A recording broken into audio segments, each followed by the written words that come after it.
Welcome back, you legends. I'm Dr. Cal, and this is going to be a very quick update video going into next week's shortened trading week. We have Friday off next week, guys. It's going to be Good Friday, so we'll have only 4 trading days next week. And I just want to start things out with the stock market map. And as you can see, it's green all over the place. And if we take a look at the stock market sectors, leading last week were energy, cyclicals, basic materials, real estate, and industrials. Tech is taking a bit of a breather, utilities and defensive, as well as healthcare, the defensive part of the stock market, is taking a back seat. So we're getting a full-on FOMO, fear of missing out, risk-on move in the stock market. Let's jump straight into the daily chart for the S&P 500, and we've been trading perfectly within this melt-up channel. It was a very clearly defined bear flag, right? This is the flag pole. This is the flag. And it was absolutely a bear flag right up until we broke out on the 29th. This breakout of prior resistance, here it is, resistance, resistance, resistance, resistance, and then it broke out. And that led to a 3-day melt up all the way to the top of the ascending channel on big volume on the PCE data. And this is what I had to say on the PCE data. By the way, guys, this is the trading community, and I put this note out on Thursday after the market closed. Tomorrow is going to be all about PCE data at 8:30 a.m. Eastern Time. A cool number sends the SPY to 408 to fill the gap left from February the 16th. I'm talking about this exact gap, guys. This exact gap. Look at this close. 408.43. We opened the next day with this nasty gap. We finally closed that gap Friday, and we ended up running slightly higher than that to tag these prior support levels, now acting as resistance and running into the upper end of this very clearly defined ascending channel. We had rejections here in the prior run up, and we'll likely see the rally slow down significantly from this point on. So this is what I said. If we get a cool number, we'll get a rally to fill the gap at 408. That's exactly what happened. And I put on a second note saying that I did some work on this level, and I think that we're going to rally to 408 first before we see a pullback. It has to do with 3 reasons. Number one, the triple Q still had $5 left in their weekly expected move. We actually got that and then $1 more. The triple Q's rallied to 320.93, and the upper weekly expected move was around 320. So we got just a little tiny bit over the weekly expected move. So that did play out as expected. The second point was the market reacted positively to the last CPI print, and I don't see how this PCE print can be materially different. That's pretty much what happened, guys. We got a cooler than expected PCE number, both the core and the headline. So that was positive. Then number 3, inside the bear flag uptrend, we've been rallying top to bottom. This should have said bottom to top, each wave at about 3.5%. We are up 2.5% from the last low, and that would leave enough room for a rally to 408 before we pull back. Again, pretty much exactly as we expected. Here it is from the low to this move up, guys. Let's see. This was a 2.7% rally, so we did have 1% left. And let's see if we got that. Pretty much 1.3% rally the day after. And here's how I came to that conclusion, guys. And this is where I guess intuition combined with experience, subtleties in the charts can help you with these sort of really reads on the market. So here it is, guys, from the bottom to the top. We had a 3.4%. We retraced back to the bottom. Then we had another rally. That was a 3.3% rally.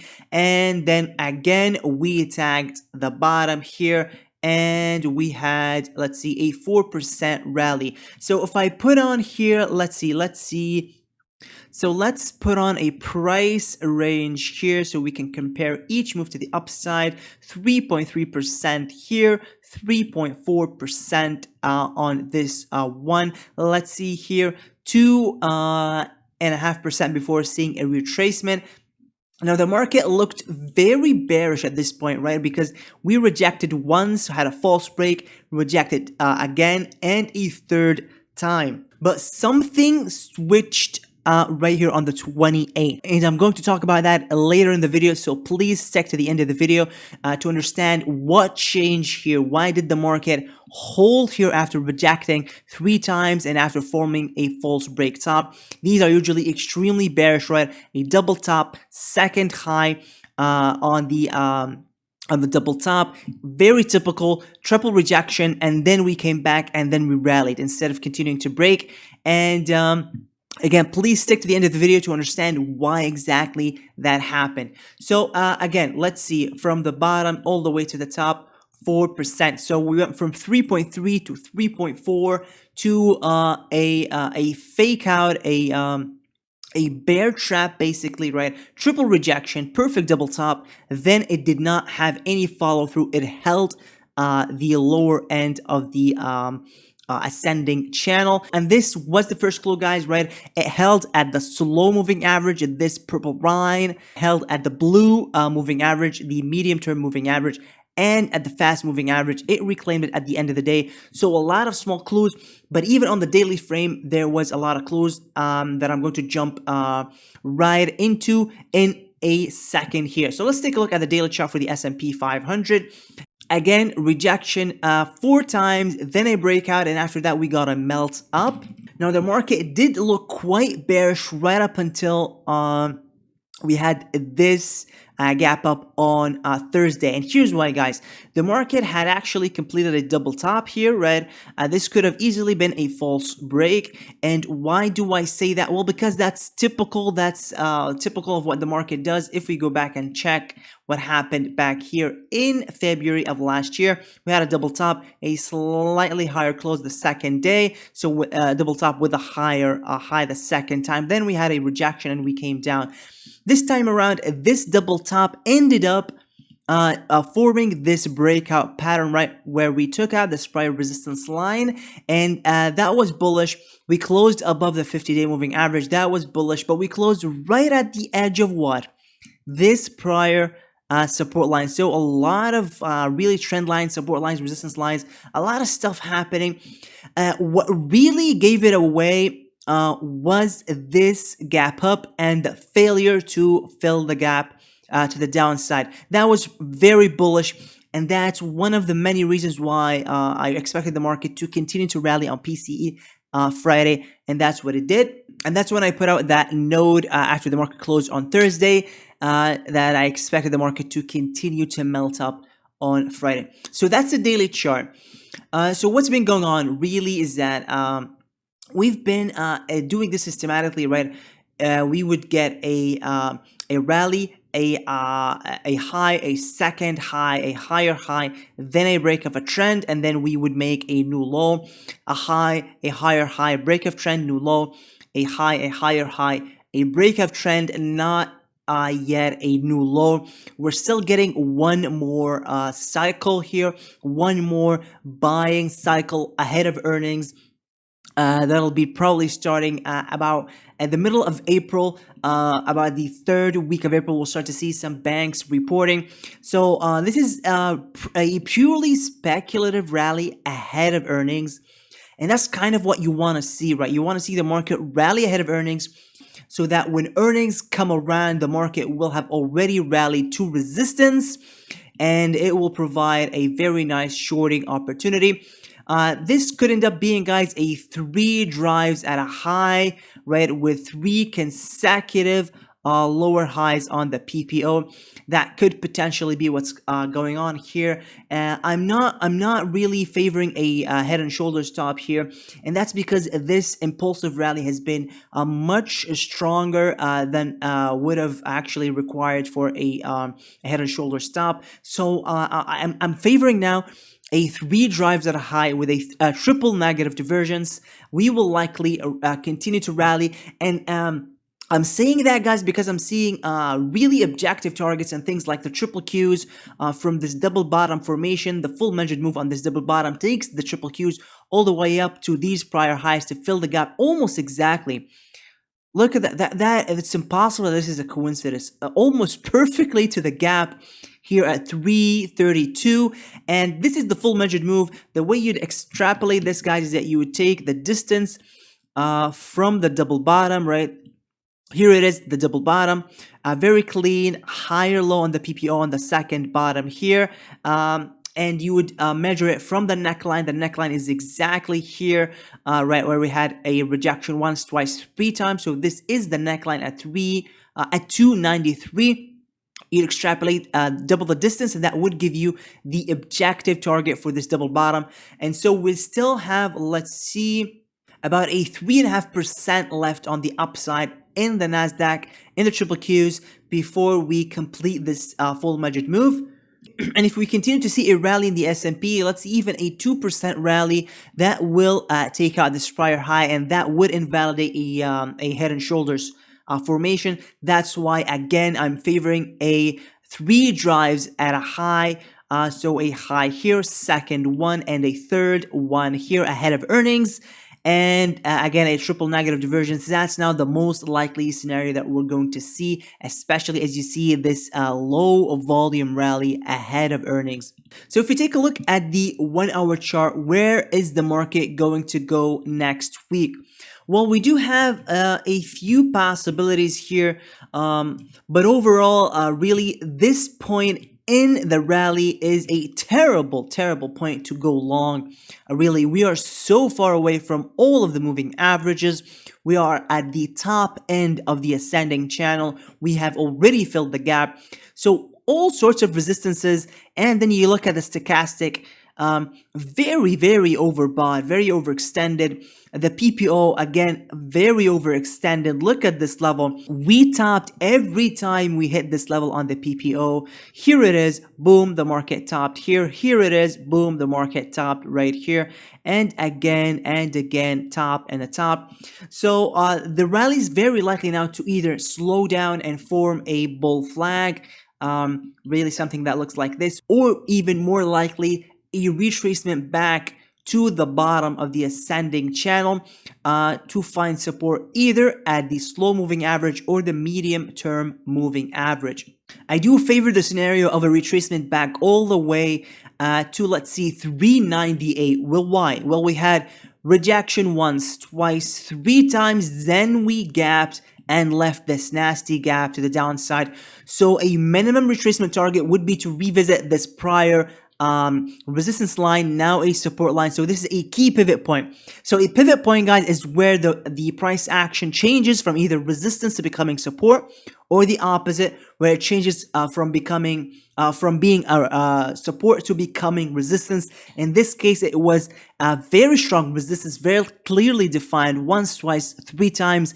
Then we gapped up, broke through it, blew through it, and so it will now very likely act as support. And so as the slow moving average continues to curl up, it will very likely be at the bottom of this ascending channel, and a retracement is likely to the bottom of the retracement channel, and that dip will likely be bought. And the reason is a lot of this, guys. So this is the 50-day bracket, and it measures the percentage of S&P 500 stocks trading above the 50-day moving average. We did have a buy signal on March 28th. So do you guys remember what I said about March 28th? That it looked very bearish, especially if we take a look at the hourly chart here. Triple rejection, then we found support at the moving averages and the bottom of the ascending channel. And the first clue was the 50-day moving average forming a buy signal, and each of these buy signals, guys, did result in a rally. In some cases it had a pullback, then a rally, and that was what I was favoring at the time. I wanted to see a pullback first, then a rally that would have produced a more sustainable rally instead of a very vicious melt up where you don't get a lot of opportunities to enter as a bull, really, because if you saw this is resistance, right? A rally to resistance, you wouldn't really enter here. Then we had a gap up and it was very close to the upper edge of the ascending channel. So you would have not entered here. Then you had another rally to the upper resistance level. So you'd have not entered here. So realistically, the market did not give the bulls any decent entries. Technically speaking, no objectively good entries throughout this melt up. And that's one of the signs of a bear market where you don't get really a chance to enter. The market just melts up in a very vicious counter trend rally. It reminds me a lot of the rally at the end of March last year. Very similar to this rally, right? Like a fast melt up, we get a close above the 20-day moving average, and then the market just continues to rip. No really any entry setups, no objective entries. A pretty similar look here, a very vicious rally, gap, 3 gaps in a row. Very rare to see 3 gaps in a row. And in fact, usually guys, when we get a fourth gap, that is usually an exhaustion gap. When you see the market rally, form a gap, rally again, form a gap, rally again, form a gap. Usually guys, the last gap where the market opens here, for example, usually is an exhaustion gap and the market would reverse after that. So statistically speaking, guys, the fourth gap would be an exhaustion gap. So if we get a fourth gap Monday, that would very likely, again, statistically speaking, very likely an exhaustion gap and a retracement back again to 398. That very key pivot point, a retracement back here, and that in my opinion would be an objective buy entry, assuming nothing changes, assuming the uptrend and the PPO and the RSI continue. That would be an objective, a long entry. Let's jump to the DIA, the Dow Jones Industrial Average. A few very interesting things happening here with the Dow Jones. Number one, look at this. This is a perfect resistance line broken after the October lows. We formed this high, a significant high that took out the August high. The S&P, guys, never really retraced back to the August highs, but the Dow Jones did, so it was leading. But it then ended up faltering and weakening. It formed this cupping formation, inverse cup and handle formation. Here's the inverse cup, here's the inverse handle. Then we had that flush down. Very quick and decisive break to the downside on massive volume. The full measured move on this break, guys, would take the Dow Jones down to $310, 309 roughly. So we did not really fully realize the full measured move yet, and that will likely come when the market cycles out of this counter trend rally and continues to roll over again.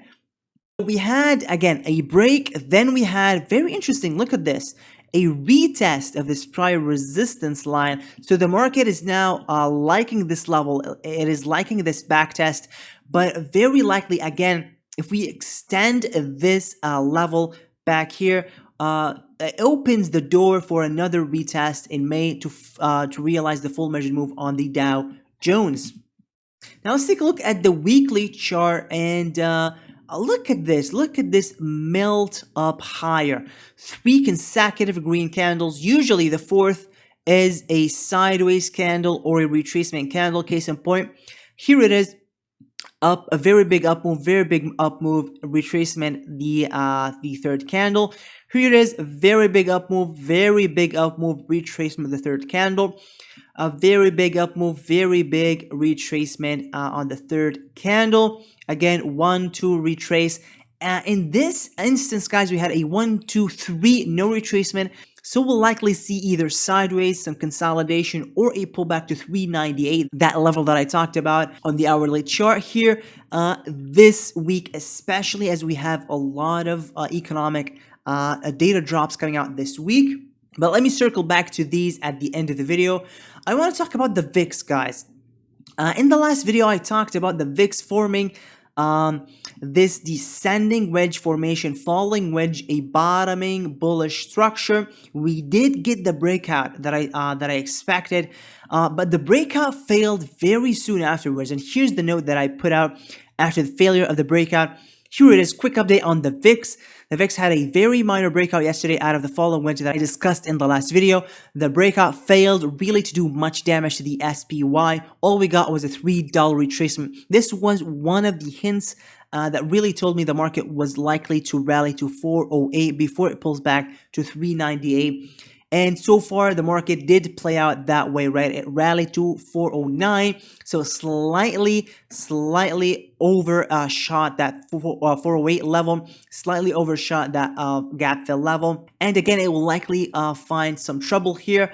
If it gaps up, that will likely be an exhaustion gap. If we open at the same level, we will likely see some consolidation, and that will open the door for a pullback. I hope that makes sense, guys. I'm running through these because there's a lot to talk about. I want to talk about a few tech stocks. Let's take a look at Google. Google has been trading perfectly within this ascending channel, and it hasn't yet hit resistance. Let's see, we are probably 5%, yes, exactly 5% away from hitting resistance. If I take a look at Microsoft, this perfect full measured move out of this double bottom formation.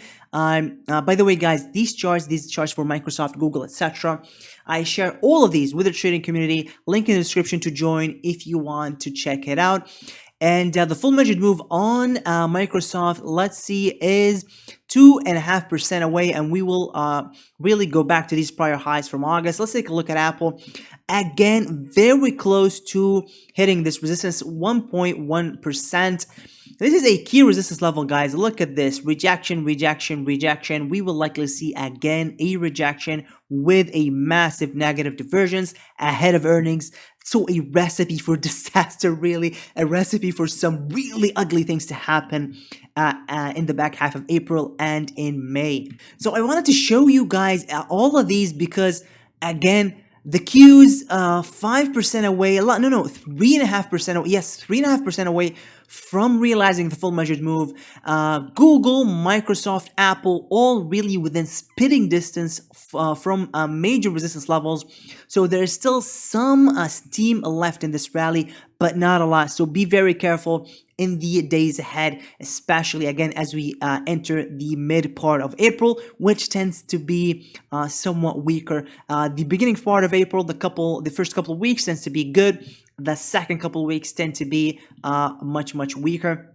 This is AMD, and one very interesting thing happening with AMD that I wanted to share with everybody. Haven't covered AMD in a very long time. This is what I want to show you guys. Let me put some vertical lines on here.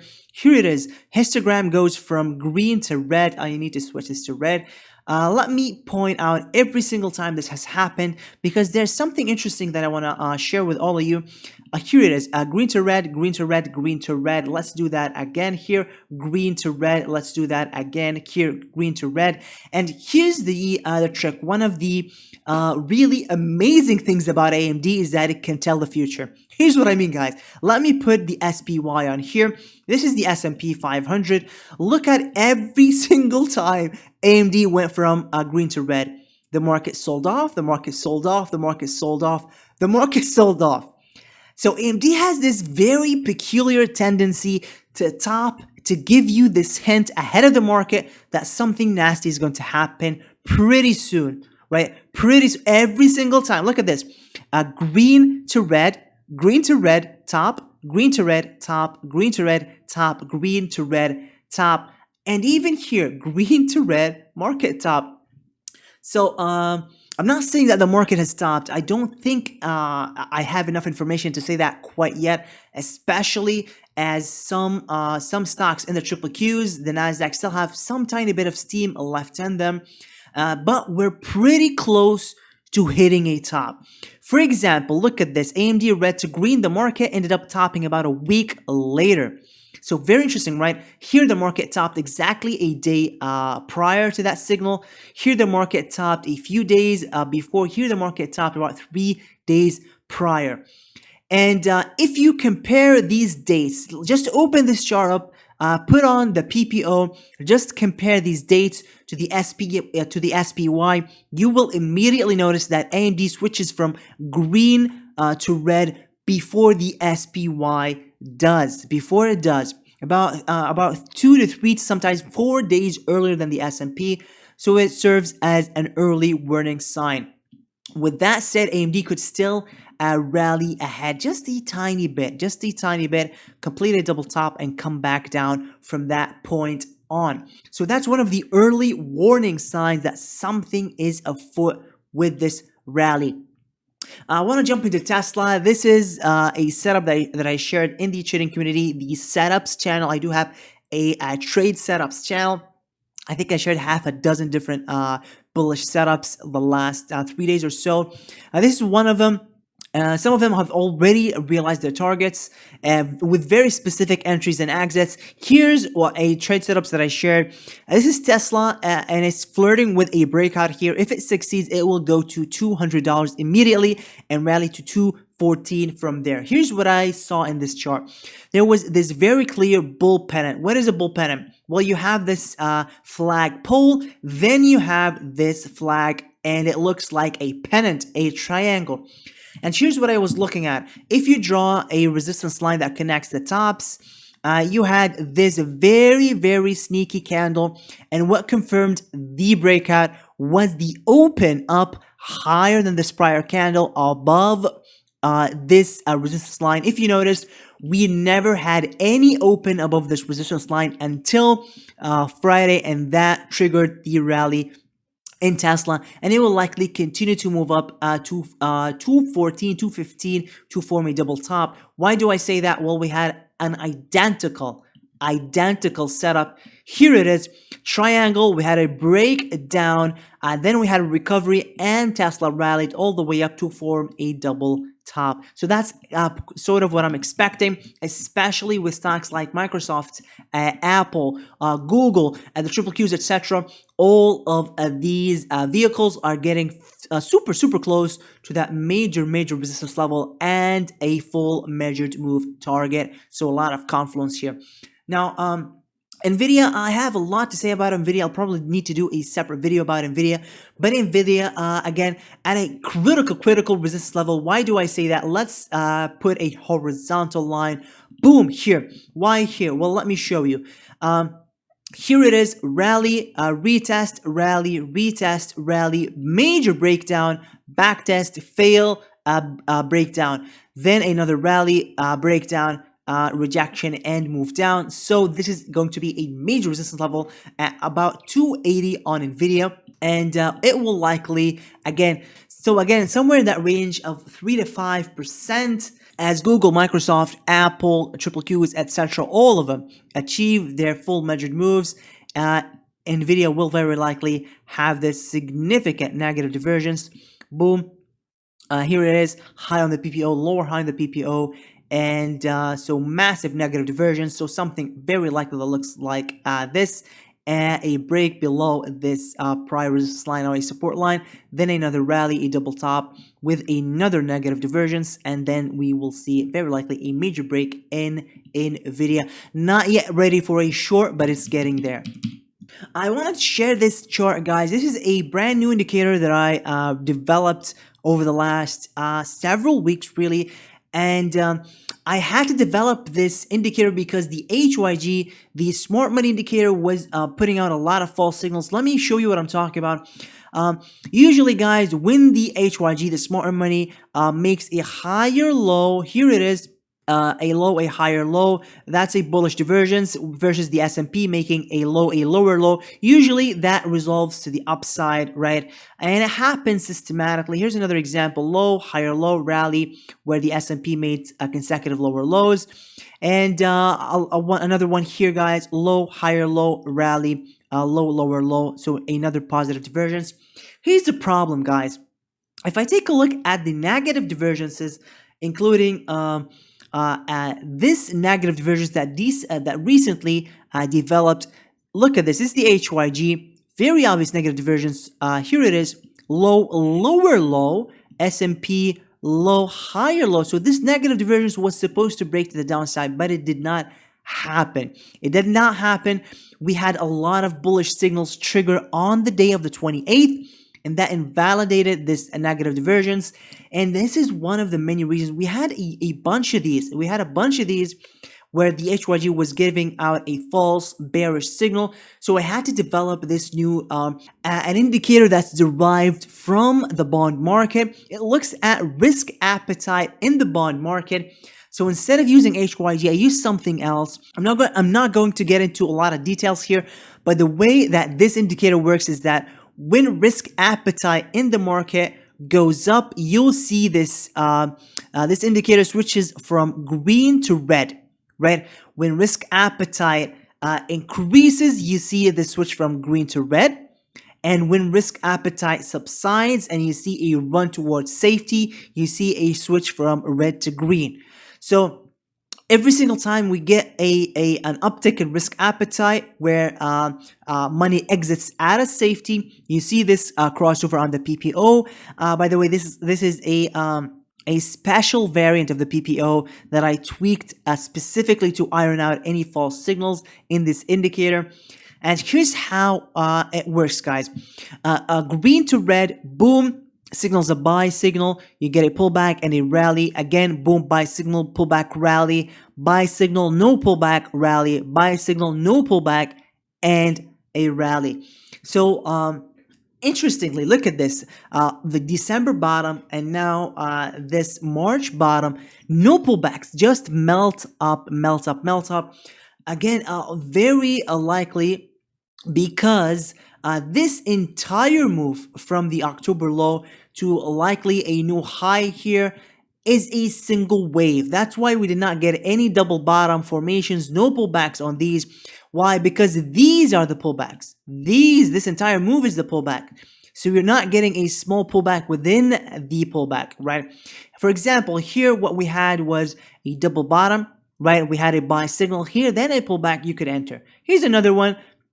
Here it is. You get this massive decline. Then you have a buy signal. PPO switches from, excuse me, PPO crosses over. You get a buy signal. You get a pullback. You can enter. You go long. You get a PPO crossover. You get a pullback. You enter. You go long. Here, no pullback. Here, no pullback.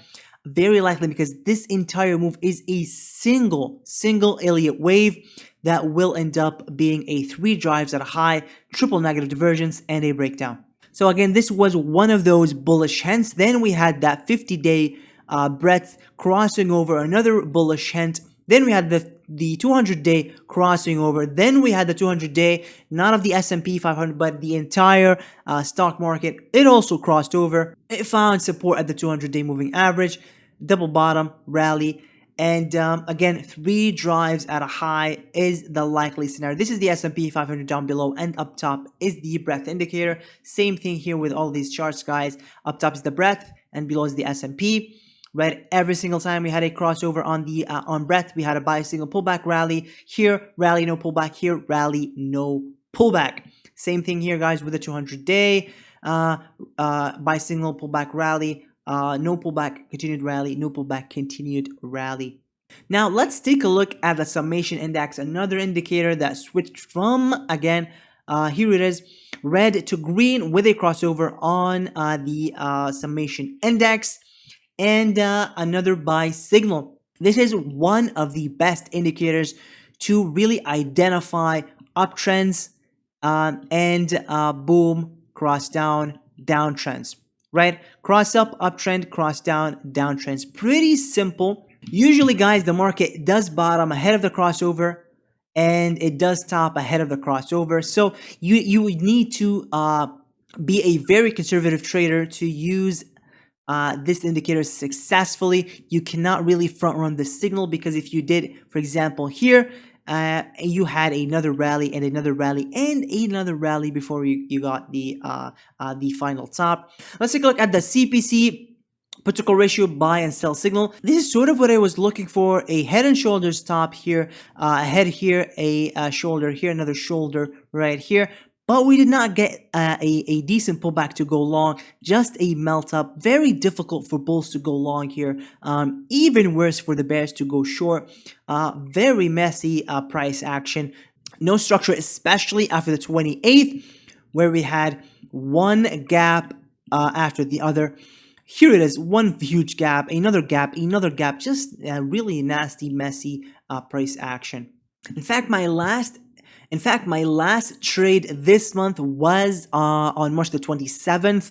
I ended up executing 6 trades in the entire month of March. 5 were winners, 1 was a loser. The cumulative profit PNL was 91% on those 6 trades. So very, very happy with March.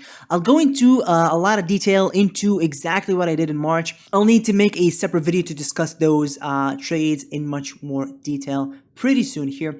Let's take a look at TLT, long-term treasuries up top, S&P 500 down below, and I track this chart, guys, to find negative divergences, and yet again, we're getting a negative divergence here. This melt-off move in the S&P 500, whereas the TLT has been moving down, making consecutive lower highs, as the S&P has been making consecutive higher highs. Same thing here. Look at this, guys. S&P rallies, and then you have this double top in the TLT. We will likely see that same thing happen again. Double top that will mark the top in the S&P pretty soon here, likely within the next couple of weeks. And then we'll get significant weakening into earnings as the weakening economy begins to show in those earnings reports. DXY right now it is trying to rally here. This does look like a spike and a cup bottom, right? A spike, then you get a cup, a slow cupping formation where the price action fails to break below the prior low and begins to curl back up. So we're beginning to see the dollar trying to recover here, and that will be negative for the stock market. So again, that would go in line with the idea that the market very likely will see pullback here soon to this prior area of support at $398. Let's take a look at fear and greed. This is fear and greed, guys. Again, very close to crossing above 50. Usually after we cross above 50, you see all of those insane ARK, K, Cathy Wood type of hyper growth names, as well as AMC, GameStop, all those crazy retail names really melt up after this cross above the 50. That's usually when it happens, and the market usually tops about 1 week to 2 weeks later. So a bit of steam left in this move up, guys. Market momentum, 125-day moving average. It is now beginning to curl up. That is positive. Stock price strength. It is beginning to curl up again here. Breadth is improving significantly. Put to call ratio going down. Again, favorable to the bulls. Volatility continuing to go down. Safe haven demand declining as the S&P outperforms the bond market. Same thing here, guys. Investment grade versus junk again is now beginning to outperform. Let's take a look at the economic events coming up this week. Monday, ISM manufacturing PMI 10 a.m. Then you have let's see, JOLTS job openings on Tuesday, Wednesday, balance of trade and non-manufacturing PMI. Then Thursday, initial jobless claims. Then Friday, unemployment rate. So a lot of data this week, but remember, Friday will be observed in the money markets. There's going to be a shortened trading session in the futures, but none in the stock market. So observed for Good Friday, this coming Friday. So again, guys, to summarize, very likely now market begins to consolidate and pulls back for that one final move to the upside, where the all of these tech names, Google hits resistance, Microsoft completes its full measured move, Apple hits resistance, AMD completes the double top, and then you have the triple Qs completing this full measured move and filling this gap. You can't make this up. Look at it. It's to the penny, guys, to the penny, to this gap here from the top in August.